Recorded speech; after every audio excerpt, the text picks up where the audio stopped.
शानदार, धमाकेदार और मजेदार सेशन। बेटा ये सेशन को देखकर ना मुझे एक गाना याद आता है, खत लिखना सिखाना। बेटा आपके पेपर में ना 3-3 नंबर के एक एप्लीकेशन और एक लेटर पूछ दिया जाता है। मैं आपको बताने वाली हूँ बहुत ही सिंपल ट्रिक के साथ तो लेटर राइटिंग कैसे होती है, आखिर खत को लिखते कैसे हैं। हेलो एवरीवन, कैसे हैं आप लोग। एक बार फिर आपकी निशा मैम आपके लिए लेकर आ चुकी है शानदार, धमाकेदार और मजेदार सेशन। फर्स्ट ऑफ ऑल सभी को जोहार झारखंड। बेटा ये सेशन को देखकर ना मुझे एक गाना याद आता है, लिखे जो खत तुझे हाँ तेरी याद में हजारों रंग के हाँ फूल खिल गए। तो बेटा ये वही है खत लिखना सिखाना। बेटा आपके पेपर में ना ये 10 नंबर तक का पूछा जाता है, कभी कभी 5-5 नंबर के एक एप्लीकेशन और एक लेटर पूछ दिया जाता है, तो कभी 3-3 नंबर के एक एप्लीकेशन और एक लेटर पूछ दिया जाता है। तो बोला जाए ना तो ये 6 नहीं 10 नंबर फिक्स कर लो, क्योंकि बेटा कभी 5 तो कभी 3 है ना, कभी 3-3 नंबर तो कभी 5-5 नंबर। एप्लीकेशन और लेटर राइटिंग तो सभी को आना ही चाहिए। मैं आपको बताने वाली हूँ बहुत ही सिंपल ट्रिक के साथ एप्लीकेशन और लेटर राइटिंग कैसे करते हैं। तो सबसे पहला फंडा आपको जानना जरूरी है कि ये जो खत है बेटा ये खत है क्या। तो आज का session all about the letter, that means बोला जाए तो लेटर राइटिंग कैसे होती है, आखिर खत को लिखते कैसे हैं। मुझे भी लिखना है अपने उनके लिए खत, मुझे भी करना है अपने दिल की बात अपनी खत में। बट बेटा आपको दिल की बात नहीं करने को मिलेगा, क्योंकि आपके एग्जामिनर जो होंगे ना वो आपको दिल की बात नहीं एग्जाम की बात करने के लिए कहेंगे। तो दैट्स द रीजन इस मत को या फिर इस बात को मद्देनजर रखते हुए आगे बढ़ते हैं हम, और मैं आपको बताऊंगी कि लेटर्स के टाइप्स कितने होते हैं। ठीक है बेटा, जो लेटर्स होते हैं ना वो लेटर के 2 तरीके होते हैं, मतलब 2 टाइप्स होते हैं। एक होता है फॉर्मल लेटर, एक होता है इनफॉर्मल लेटर। अब मतलब आप लोग बोलोगे मैम यार आप क्या बोल रहे हो यार, मतलब लेटर के भी टाइप्स होते हैं। तो हाँ जी बेटा जी, लेटर्स के भी टाइप होते हैं, एक होता है फॉर्मल लेटर, एक होता है इनफॉर्मल लेटर। और आप बोलोगे एप्लीकेशन किधर गया मैम, तो बेटा एप्लीकेशन आता है फॉर्मल लेटर में। एप्लीकेशन किसके अंदर आता है, फॉर्मल लेटर का ही पार्ट होता है एप्लीकेशन। ठीक है, तो एप्लीकेशन कोई अलग नहीं है, एप्लीकेशन इसमें ही इंक्लूड है। चलिए अब मैं आपको बताती हूँ फॉर्मल लेटर क्या होता है। फॉर्मल लेटर हम किसे बोलते हैं, फॉर्मल लेटर हम उस लेटर को बोलते हैं जब हम कोई भी काम ऑफिशियल काम के लिए, जब हम किसी भी पत्र को लिखते हैं। ठीक है, जब हम किसी पत्र को किसी ऑफिशियल काम के लिए लिखते हैं, जैसे मान लो हम प्रिंसिपल को लिख रहे हैं तो उसे एप्लीकेशन बोल देते हैं ना कि एप्लीकेशन है। हेडमास्टर को लिखते हैं एप्लीकेशन है, तो वही एप्लीकेशन बेटा ये फॉर्मल लेटर हुआ। ठीक है, या फिर हम कमिश्नर को लिखते हैं या फिर किसी हायर अथॉरिटी मतलब मिनिस्टर, प्राइम मिनिस्टर, प्रेसिडेंट को लिख रहे हैं, किसी लॉयर को लिख रहे हैं, किसी वकील को लिख रहे हैं, किसी एडिटर को लिख रहे हैं। तो हायर अथॉरिटी के लिए जब हम लिखते हैं तो वो उनका हो गया। या फिर बेटा लेटर टू एडिटर, डायरेक्टर हो गया। हम जब काम के लिए लिखते हैं, नल्लापन नहीं बेटा इसमें, जब हम किसी काम के लिए हम किसी पत्र को लिखते हैं तो उसे हम लोग बोलते हैं फॉर्मल लेटर। क्या बोलते हैं, फॉर्मल लेटर। बहुत सिंपल लगाना, कितना आसान है, था ना आसान, बहुत ही ज्यादा। तो बेटा इसी को बोलते हैं फॉर्मल लेटर। अब फॉर्मल लेटर को लिखने का तरीका भी बता दो मैडम जी कि फॉर्मल लेटर को लिखते कैसे हैं। अब मैं आपको देखो बेटा एक एक चीज अच्छे से समझाऊंगी, प्लीज आप लोग अच्छे से समझ लेना। फॉर्मेट यहाँ पे है बेटा, फॉर्मेट मतलब है तरीका। ठीक है, कि यदि आपको एप्लीकेशन या फिर बेटा किसी एडिटर को या किसी को जब आपको लेटर मिलता है लिखने के लिए तो आप उसे कैसे लिखोगे। जैसे कि आप लोगों के मॉडल पेपर में लेटर टू एडिटर आया था ना आपके हाफ ईयरली एग्जाम में बेटा क्या आया था, लेटर टू एडिटर है ना, लेटर टू बाबू तो नहीं आया। अरे सॉरी मजाक कर रही हूँ, चिढ़ते क्यों मेरे बच्चे। लेटर टू एडिटर आया था, तो लेटर टू एडिटर क्या है, फॉर्मल लेटर है। तो फॉर्मल लेटर को कैसे लिखेंगे मैम? तो फॉर्मल लेटर जब भी हम लिखते हैं या फिर किसी प्रिंसिपल को, हेडमास्टर को, या फिर किसी को भी, एडिटर को, प्राइम मिनिस्टर को, या फिर किसी को भी, तो उन्हें हमारे बारे में नहीं पता होता है, क्योंकि भाई वो बड़े कामिल आदमी है, बड़े ही काम वाले आदमी है, उन्हें हमारे बारे में कहाँ पता होगा। तो सबसे पहले हम लोग अपना एड्रेस लिखेंगे। सेंडर मतलब होता है भेजने वाला। तो सबसे पहले हम लोग क्या करेंगे? अपना एड्रेस लिखेंगे। ठीक है, क्या करेंगे? अपना। अपना क्यों लिख दिया भाई मैंने? अपना एड्रेस लिखेंगे। ठीक है, क्या करेंगे? अपना एड्रेस लिखेंगे। क्लियर हो गया? यहाँ पे मैंने अपना इसलिए लिख दिया है ताकि आप लोग को समझ में आ जाए। आप लोग अपना अपना एड्रेस लिख देना। उसके बाद आपको लिखना है डेट, मतलब दिनांक, कि कौन से दिनांक को आप ये पत्र लिख रहे हो। अब इंग्लिश का पेपर जिस दिन दोगे उस दिन बोलेगा कि लेटर टू एडिटर लिखो, तो एडिटर को लेटर लिख रहे हो, तो सबसे पहले आप लोग अपना एड्रेस लिख लेना। अपना एड्रेस लिखने के बाद आप लोग डेट भी लिख लेना, दिनांक। उसके बाद बेटा आपको लिखना है address of the receiver. Address of the receiver मतलब जिसको आप भेज रहे हो। ठीक है, जिसको आप भेज रहे हो, देखो यहाँ पे लिख दे रही हूं, जिसको आप क्या कर रहे हो? आप बेटा भेज, यहाँ पे लिखती हूं, है ना, भेज रहे हो, जिसको आप ये भेज रहे हो उसका एड्रेस लिखोगे फिर। ठीक है, क्या कर रहे हो? उसका आपको क्या लिखना है? एड्रेस लिखना है। उसके बाद बेटा सब्जेक्ट, आपको बता दिया जाए फॉर्मल लेटर का सब्जेक्ट बहुत इंपॉर्टेंट होता है, तो आपको क्या करना है? सब्जेक्ट लिखना है। फिर उसके बाद डियर, सैल्यूलेशन मतलब होता है डियर मैम। ठीक है, डियर मैम या फिर डियर सर, जो भी आप लिखते हो उसको बोला जाता है। ठीक है, रिस्पेक्टेड मैम, रिस्पेक्टेड सर, या फिर हमारे मतलब जो भी हम लोग लिखते हैं, dear ma'am, dear sir, respected sir, respected ma'am, तो उसको हम बोलते हैं सैल्यूलेशन।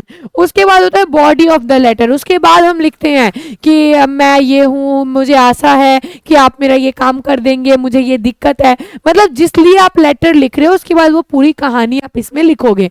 उसके बाद लिखोगे बेटा सब्सक्रिप्शन, मतलब होता है कि थैंक यू, मैं आपका इंतजार करूंगी आपके लेटर का, या फिर I am waiting for your response, मैं आपके जवाब का इंतजार करूंगी, ये लाइन लिख देना है। उसके बाद अपना नाम लिखकर और लेटर खत्म हो गया। अब मैं आपको एक लेटर लिख कर दिखाती हूँ। जैसे कि यहाँ पर आपको बोला गया है राइट एंड एप्लीकेशन, एक एप्लीकेशन लिखो, किसको? हेडमास्टर को, अपने स्कूल के रिक्वेस्ट करते हुए कि हमारे स्कूल में जो है ना क्या होने वाला है, स्पोर्ट्स मीट होने वाला है, एनुअल स्पोर्ट्स मीट, तो उसमें हमारा स्पोर्ट्स के कुछ सामान को मंगवा दीजिए। अब हम अपने स्कूल को लिख रहे हैं, इसीलिए हम अपना एड्रेस नहीं लिखेंगे, एप्लीकेशन है तो। ठीक है, एप्लीकेशन में क्या करना है, यहाँ पे जो है ना बेटा सेंडर की जगह पे टू द हेड मास्टर लिख देना। ठीक है, हेड मास्टर। ठीक है, क्लियर हो गया? हेड मास्टर, बस। देखो तो क्या किया मैंने, यहाँ पर मैंने अपना सबसे पहले लिखा टू द हेडमास्टर। उसके बाद मैंने क्या किया बेटा, उसके बाद मैंने अपने स्कूल का जो है यहाँ पर, अपने स्कूल का जो है यहाँ पे नाम लिख दिया। यहाँ पे एक चीज मिसिंग है, डेट। आप लोग प्लीज यहाँ पे डेट लिख देना। जैसे कि बेटा मान लो मैं ये लिखूंगी कितने तारीख को, 4 फेब को, 2 फेब को लिख रही हूँ 2027 में। ठीक है, तो मैंने जो भी डेट डालना है, जो रियल डेट होगा वो आप रियल डेट डाल देना। ठीक है, आप क्या करना, रियल डेट डाल देना। तो यहाँ पर आपको डेट भी मेंशन करना है जो कि यहाँ पे मिस हो गया है। ठीक है, तो डेट लिखना है। उसके बाद बेटा यहाँ पे सब्जेक्ट लिखना है। सब्जेक्ट क्या है, सब्जेक्ट कहाँ से लिखेंगे मैम, हमें तो समझ में नहीं आता है। तो आप ये एप्लीकेशन क्यों लिख रहे हो, एप्लीकेशन लिख रहे हो बेटा requesting to provide sports material, तो आप लिख देना रिक्वेस्टिंग टू, हिम को हटाकर requesting to provide sports material. देखो request for provide sports material, ये आपका सब्जेक्ट हो गया। उसके बाद लिख देना डियर सर, डियर मैम। उसके बाद जो भी दिक्कत है कि विथ द रिस्पेक्ट या विथ ड्यू रिस्पेक्ट, कि मैं रिस्पेक्ट के साथ, बड़े ही आदर के साथ मैं आपसे विनती करता हूं कि हमारे स्कूल में जो है क्या होने वाला है, हमारे स्कूल में जो है एनुअल स्पोर्ट्स मीट्स होने वाला है, तो मैं जो है चाहता हूं कि हमारे स्कूल में क्या आ जाए, तो बहुत सारे स्पोर्ट्स मटेरियल आ जाए। तो मैं आपसे रिक्वेस्ट कर रहा हूं कि आप वो सारी आइटम हमारे स्कूल में मंगवा दीजिए। यहां तक खत्म हो गया। किसके लिए? तो इवेंट के लिए, ताकि हम अच्छे से प्रिपेयर कर पाए। अब ये हो गया बेटा आप लोगों का सैल्यूलेशन, ठीक है, सॉरी ये हो गया सैल्यूलेशन, ये हो गया सब्सक्रिप्शन। सब्सक्रिप्शन मतलब thank you, your obediently, your faithful, ये लिख दिया। ये हो गया आप लोगों का क्या? तो बेटा ये हो गया आप लोगों का सिग्नेचर। नाम लिख देना, क्लास लिख देना, अगेन फिर से एक बार डेट लिख देना। यदि डेट आप ऊपर लिख देते हो तो नीचे मत लिखना, और यदि ऊपर नहीं लिख पाते हो तो आप नीचे डेट लिख देना, ठीक है। कोशिश करना इस डेट को बेटा ऊपर लिखने का। अच्छे से क्लियर हो गया? किसी को कोई दिक्कत नहीं है ना? ये था आप लोगों का एप्लीकेशन। इसी तरीके से एप्लीकेशन लिखा जाता है।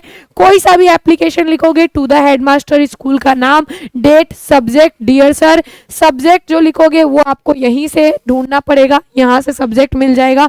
उसके बाद जो भी है 2-3 लाइन में छोटा छोटा लिखकर, उसके बाद थैंक यू लिखो, नाम लिखो, खत्म कहानी। अब इनफॉर्मल लेटर आपको मैं लिखना सिखाती हूँ। इनफॉर्मल लेटर किसे बोलते हैं? जो कि बेटा हम अपने रिश्तेदारों को, अपने दोस्तों को, अपने बेटा कजन को, चचेरे भाई बहन को, मामा को, फुआ को, फूफा को, बहन को, दीदी को, दोस्त को, जो हम अपने रिश्तेदारों को लिखते हैं, जो अपने काम के लिए बिना मतलब का ऐसे लिखते हैं, हाल चाल पूछने के लिए, थैंक यू बोलने के लिए।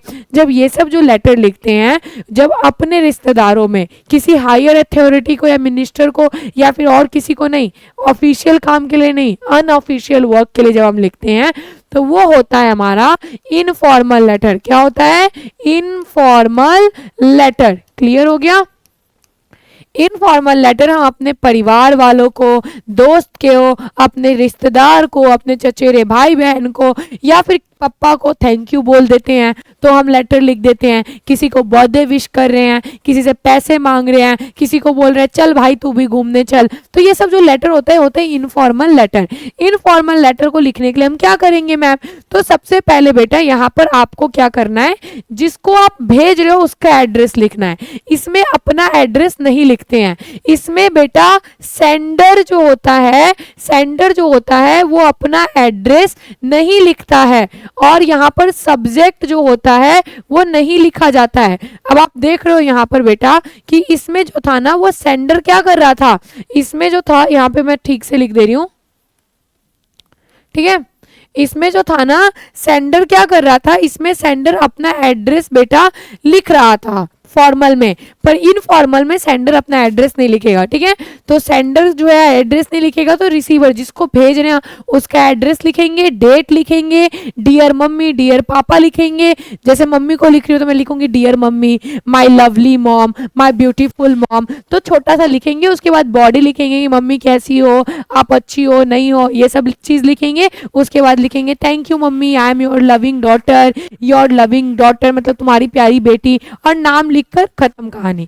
जैसे कि मैं आपको दिखाती हूँ बेटा, यहाँ पर आपको अपने दोस्त को लेटर लिखना है कि तुम्हारा एग्जाम का प्रिपरेशन कैसा चल रहा है, जो फाइनल एग्जाम होने वाला है। तो मैंने क्या किया, यहाँ पर मैंने अपने दोस्त का एड्रेस लिख दिया, मैंने क्या किया, अपने फ्रेंड का एड्रेस लिख दिया। उसके बाद बेटा मैंने यहाँ पे डेट लिख दिया। क्या किया, यहाँ पे डेट लिख दिया। मेरा दोस्त का नाम है राहुल, तो मैंने लिख दिया डियर राहुल। इसको बोलते हैं सैल्यूलेशन। क्या बोलते हैं? सैल्यूलेशन। उसके बाद मैंने लिखा मैं आशा करती हूँ तुम ठीक होगे, मैं ये लेटर इसलिए लिख रही हूँ ताकि मैं तुम्हें बताना चाहती हूँ कि बोर्ड एग्जाम आने वाले हैं, तुम्हारा प्रिपरेशन कैसा चल रहा है, मैं तो बहुत अच्छा पढ़ रही हूँ। जो भी है बेटा ये आप लोगों का बॉडी हो गया। क्या हो गया? ये आप लोगों का बॉडी हो गया। लगातार ऐसे ही पढ़ते रहो ताकि अच्छा नंबर आए, टाइम टेबल बनाओ, जो भी लिखना है वो सारी चीजें। उसके बाद बेटा आपको क्या करना है, यहाँ पर लिखना है योर लविंग फ्रेंड। ये हो गया सब्सक्रिप्शन। ये क्या हो गया? सब्सक्रिप्शन। और लास्ट में जो अपना नाम लिखोगे वो क्या हो जाएगा? वो हो जाएगा सिग्नेचर। बस यही तो था। पहले जो अपने दोस्त है उसका एड्रेस लिखो। बेटा इसमें कभी भी अपना एड्रेस नहीं लिखते हैं। इनफॉर्मल लेटर जो भी होता है, इनफॉर्मल लेटर में कभी भी अपना एड्रेस नहीं लिखते हैं। दूसरे का एड्रेस लिखेंगे, डेट लिखेंगे, dear Rahul, dear mummy, dear papa, जो भी है वो लिखो, बॉडी लिखो, थैंक यू लिखो, उसके बाद थैंक यू मतलब your loving friend, your loving daughter, my beautiful sister, जो भी है, योर ब्यूटीफुल सिस्टर, अपना नाम लिख दो, बात खत्म। तो यही था आप लोगों का लेटर, ठीक है। अब यहाँ से बेटा आपको 10 नंबर फिक्स है कि आपके आएंगे, ठीक है। 6 to 10 नंबर आपका फिक्स है कि यहाँ से आएगा, क्योंकि कभी कभी आपका लेटर जो है बेटा वो 3 नंबर का भी पूछा जाता है, कभी कभी 5 नंबर में भी पूछा जाता है, कभी कभी एप्लीकेशन 3 नंबर का भी आता है, कभी कभी 5 नंबर का भी आता है। तो it's totally depend on the exam कि वो कैसा आएगा, बट बेटा आपको अच्छे से पढ़ना है, ये आपके ऊपर डिपेंड करता है। आज के क्लास में आपको मैंने लेटर एप्लीकेशन लिखना सिखा दिया है। कोई भी बच्चा मिस नहीं करेगा, इस वीडियो को पूरा देखेगा और मुझे बताएगा कि क्या अब आप लोगों को अच्छे से लेटर एप्लीकेशन लिखने आ गया, कोई डाउट तो नहीं है। ओके चलिए, तो आज का सेशन यहीं पे हम लोग खत्म करते हैं। Thank you so much for joining our session, love you so much. Healthy खाइए, हेल्दी रहिए, आगे बढ़ते रहिए और बेटा अच्छी तरीके से पढ़ते रहिए। Bye bye everyone.